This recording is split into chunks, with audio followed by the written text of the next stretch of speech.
और मैं अभी भी 26 जनवरी को इतना बड़ा काम रहता है, सबको मालूम है। उसके बाद भी मैं 25 तारीख को फ्रांस के राष्ट्रपति को राजस्थान की गलियों में घुमा रहा था। दुनिया को पता चले कि मेरा राजस्थान ऐसा।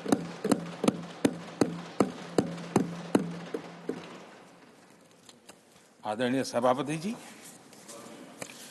हमने एक बहुत बड़ा कार्यक्रम लिया जिसकी विश्व में एक मॉडल के रूप में चर्चा हो रही है, एस्पिरेशनल डिस्ट्रिक्ट। एस्पिरेशनल डिस्ट्रिक्ट की जो सफलता है ना, उसमें 80% भूमिका मेरे राज्यों के सहयोग की है। राज्यों ने जो सहयोग किया है, उन्होंने एस्पिरेशनल डिस्ट्रिक्ट की मेरी भावना को समझा है। आज उस एस्पिरेशनल डिस्ट्रिक्ट को आगे बढ़ाने के लिए 80% ताकत राज्यों से मिल रही है, डिस्ट्रिक्ट लेवल के अफसरों से मिल रही है। और जो राज्य, वो राज्य की औसत में भी आखिरी पायदान पे खड़े थे, वो आज नेशनल एवरेज के साथ कंपटीशन करने लगे। ये डिस्ट्रिक्ट कभी पिछड़ी डिस्ट्रिक्ट मानी जाती थी। ये सबका सहयोग से हो रहा है और इसलिए हमारे कार्यक्रमों की रचना ही सबको साथ लेकर के चलने की है और मिल करके देश के भविष्य को बनाने की है। आज देश का हर कोना, हर परिवार विकास के फल प्राप्त करे, ये हम सबका दायित्व है और हम उसी दिशा में जाना चाहते हैं। हम हर राज्य को उसका पूरा हक भी देना चाहते हैं, लेकिन मैं आज एक अहम मुद्दे पर मेरी पीड़ा व्यक्त करना चाहूंगा। आदरणीय सभापति जी, एक राष्ट्र हमारे लिए सिर्फ जमीन का टुकड़ा नहीं है, हम सब के लिए एक इकाई ऐसी है जो प्रेरणा देने वाली इकाई है। जैसे शरीर होता है, शरीर में जैसे अंगांगी भाव होता है, अगर पैर में कांटा लगे तो पैर ये नहीं कहता है, हाथ कभी नहीं सोचता है कि मुझे क्या, पैर को कांटा लगा है, पैर पैर का काम करेगा।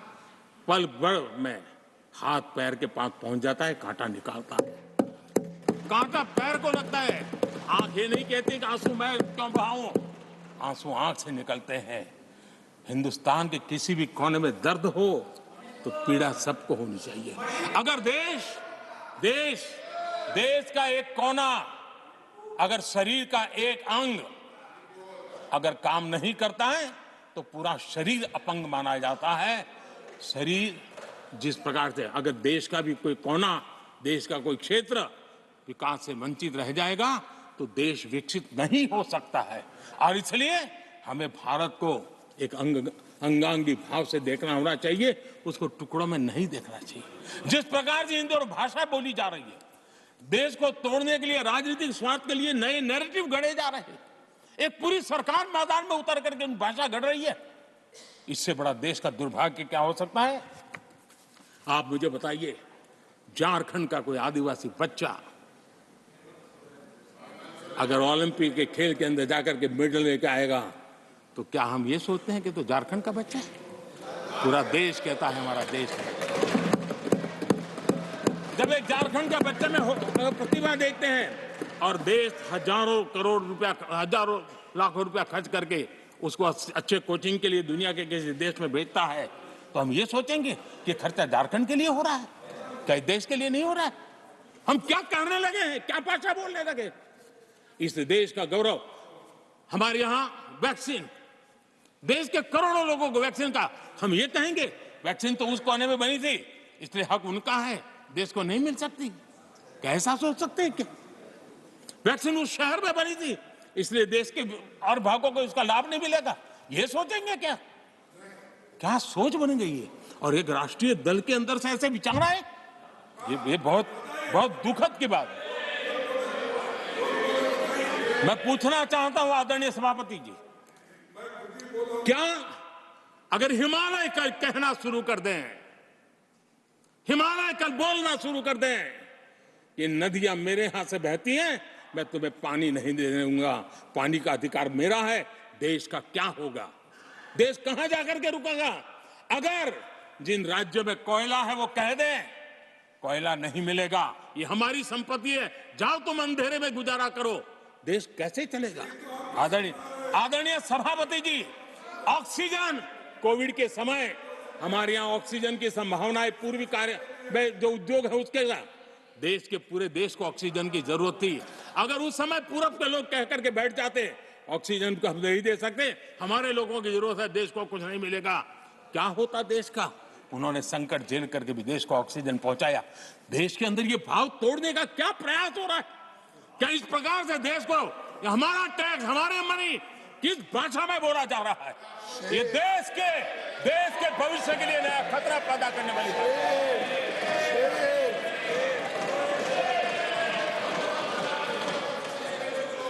देश को तोड़ने के लिए नए नए नैरेटिव खोजना बंद कर दीजिए।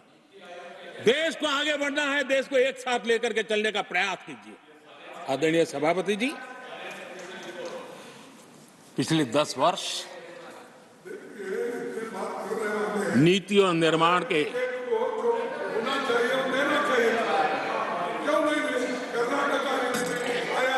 आदरणीय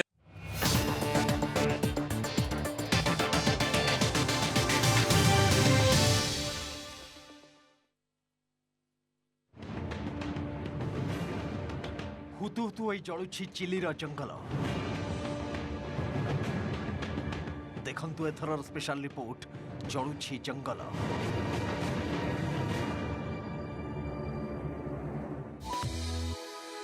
आज राति 10:30 रे प्रेजेंटिंग स्पॉन्सर मो ग्यारंटी देखौछि प्राइस स्टाइल क्राफ्ट सबुठ आगरे Shri ornament associate sponsors Joya Lucas, world's favorite jeweler. 2 बूंद में बर्तन बने दर्पण Maxo dish wash jail. Stay fit and healthy, Super Sarvatam Rice Bran Oil.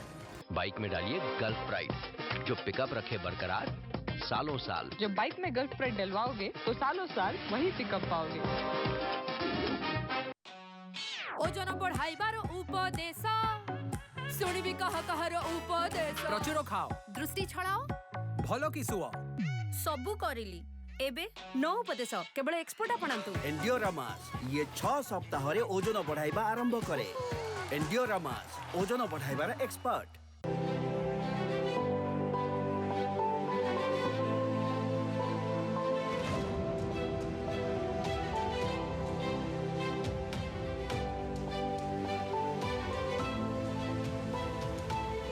इम्फा उत्कर्ष एवं अभिनवतार समन्वय। मोदी सरकार को ग्यारंटी खाद्य सुरक्षा सुनिश्चित। प्रति मासरे 80 कोटी लोकों को मागणा राशन मिलुची।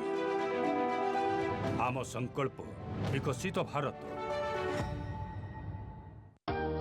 फॉर्चून सनफ्लावर ऑयल रो 1 लिटर पाउच किणंतु एवं 10 टंका मूल्य रो फॉर्चून सोया बड़ी मागणा रे पांतु।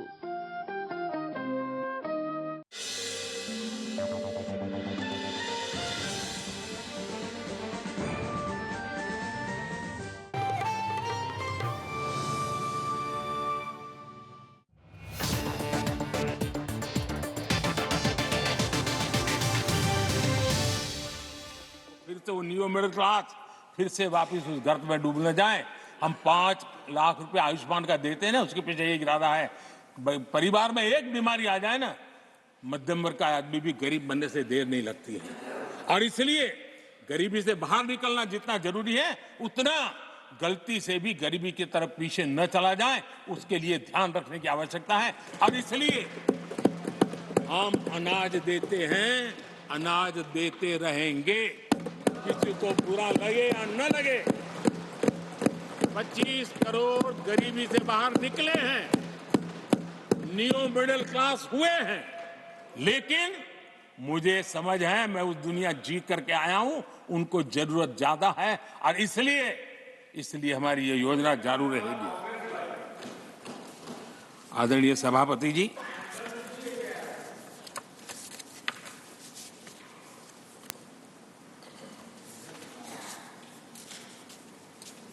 देश जानता है आदरणीय सभापति जी, और इसीलिए मैंने गारंटी दी है। मेरी गारंटी है,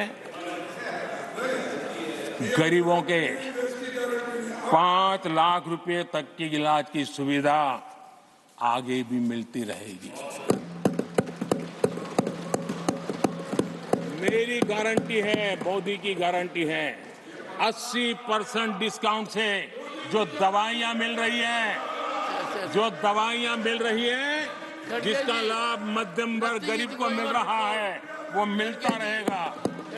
आदरणीय सभापति जी, मोदी की गारंटी है कि किसानों को जो सम्मान निधि मिल रही है, वो सम्मान निधि चालू रहेगी ताकि विकास की यात्रा में वो ताकत के साथ जुड़ जाए। आदरणीय सभापति जी, गरीबों को पक्के घर देने का मेरा अभियान है। अगर परिवार बड़ा होता है, नया परिवार बनता है, पक्के घर देने का मेरा कार्यक्रम जारी रहेगा। नल से जल योजना मेरा पक्का इरादा है और मेरा पक्की गारंटी है कि नल से जल, हम नए शौचालय बनाने की जरूरत पड़ेगी, मेरा पक्की गारंटी है, हम जारी रखेंगे। ये काम सारे तेजी से चलेंगे क्योंकि विकास का जो रास्ता, विकास की जो दिशा हमने पकड़ी है, इसको हम किसी भी हालत में जरा भी धीमी नहीं होने देना चाहते। आदरणीय सभापति जी, हमारी सरकार का तीसरा टर्म दूर नहीं है।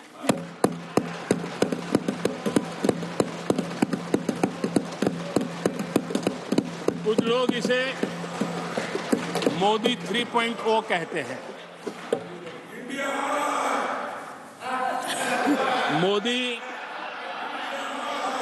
मोदी 3.0 विकसित भारत की नींव को मजबूत करने के लिए पूरी शक्ति लगा देंगे। आदरणीय सभापति जी, अगले 5 साल में भारत में डॉक्टरी की संख्या पहले की तुलना में अनेक गुना बढ़ेगी। मेडिकल कॉलेजों की संख्या बढ़ेगी। इस देश में इलाज बहुत सस्ता और सुलभ हो जाएगा। आदरणीय सभापति जी, अगले 5 साल में हर गरीब के घर में नल से जल का कनेक्शन होगा।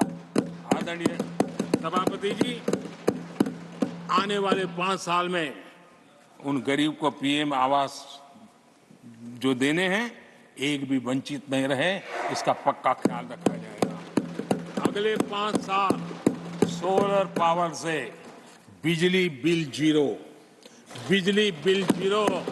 देश के कितने नागरिकों, करोड़ों नागरिकों को बिजली बिल जीरो। और ठीक अगर आयोजन करेंगे तो अपने घर पर बिजली बना करके बेच करके कमाई कर पाएंगे। ये अगले 5 साल का कार्यक्रम है। आदरणीय सभापति जी, अगले 5 साल देश में पाइप से गैस के कनेक्शन, पूरे देश में नेटवर्क बनाने का भरपूर प्रयास किया जाएगा। सभापति जी, आने वाले 5 साल हमारी युवा शक्ति का दम पूरी दुनिया देखेगी। आप देखना आदरणीय सभापति जी, हमारे युवा स्टार्टअप्स, युवाओं के यूनिकॉर्न, इसकी संख्या लाखों में होने वाली है।